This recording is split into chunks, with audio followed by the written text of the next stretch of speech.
Nice, beautiful ships on a cloudy, blue sky, windy day today. Welcome to Sweet Treasures by Cindy. Let's go look some rocks and fossils. These waves really brought up some great specimens today. Really dredged up the bottom, I would imagine, of Lake Huron and found some pretty fossils that were covered in sand. The whole beach was mainly covered in sand where there's usually a ton of rocks. Hard to find the rocks and fossils today, but that made it more exciting when we did find some things to share. But these waves were pretty wild, and you can see the colors. And this is all sand. This used to be all rocks, and this was a big one here, so wanted to get the specimens wet for you. Platypora on this guy, egg shape. A nice weight. I want to say it was a dead plate. Fossils on both sides, really pretty one. That was a keeper. This fossil definitely had more pronounced markings on it than this one here. Not sure if it even was a fossil. What do you think? I feel like it had some markings on it, but it was hard to see. This one looks like, as we call it, urbanite concrete, but look at the different rocks and shapes in here, especially when you flip it over. There's a brown piece in there with striations, really pretty. There it is. The red, of course, was really what got my attention. And walking through the sandy beach, this fossil here was just laying here, very well worn down, but a really nice intricate detail throughout. So today you're going to be walking with me and my sister. We're going to be all the way down there. This is just one part of the beach. Lots of wind and waves. I apologize if it's a little louder than usual. This green one really stood out with the different types of greens. I want to say that's epidote that's running through there, a bit more in clustered formation than in lines or bands like I would see in unikite. Sometimes it's peppered through, but this is definitely a bigger cluster of epidote throughout. Take a look.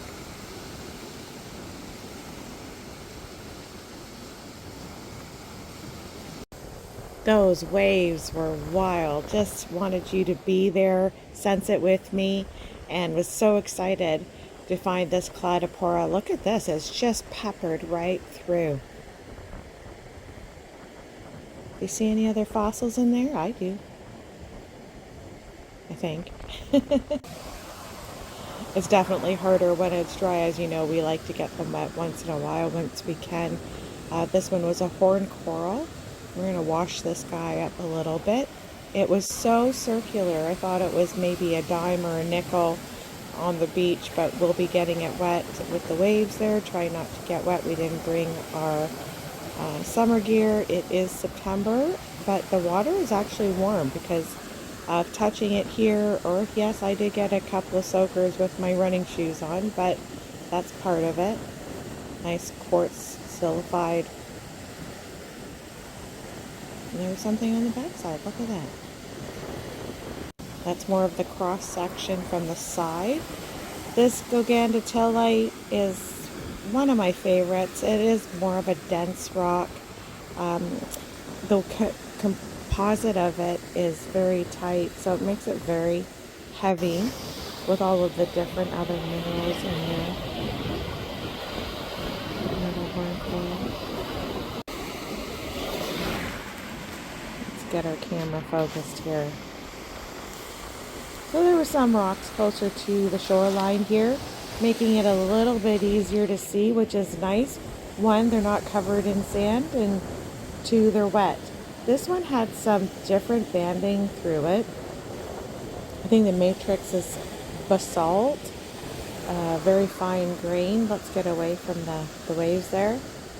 And hard to focus with that bright sun and a wet specimen, but you might be able to see that red poking through. There's some blues in the quartz veining. Nowhere else on the rock, but only throughout the quartz veining. It's starting to dry up here. wet again. Yeah, really pretty to see a colorful quartz staining. Not a typical find when I find quartz.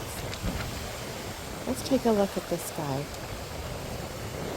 Very, very white amongst the different colors of rocks. And of course, you're always finding something else. But this white one was a little different. Let's take a close-up together.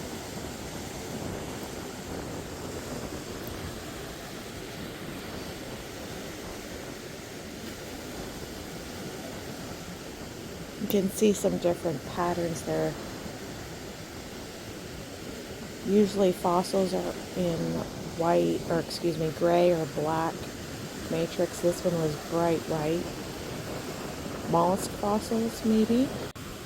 You saw me struggling there, getting it clean. There's a lot of debris in the water, so getting it off is difficult. This one looked like angel feathers. It was just so pretty on this little rock. This one had some fossils on it as well. The imprints were a little harder to see.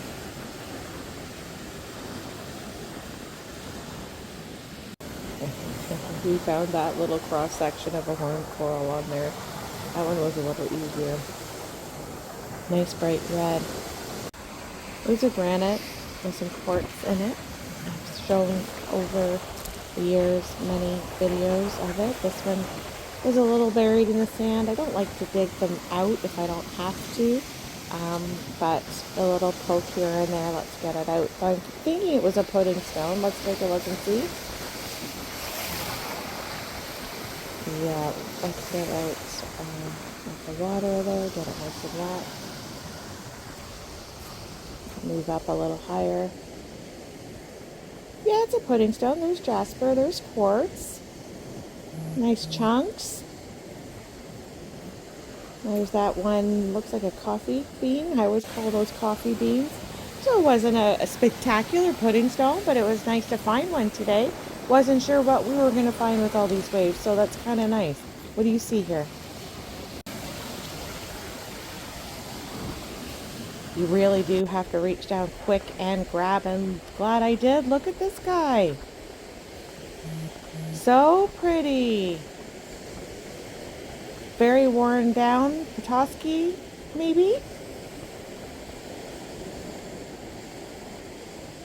There's other impressions there.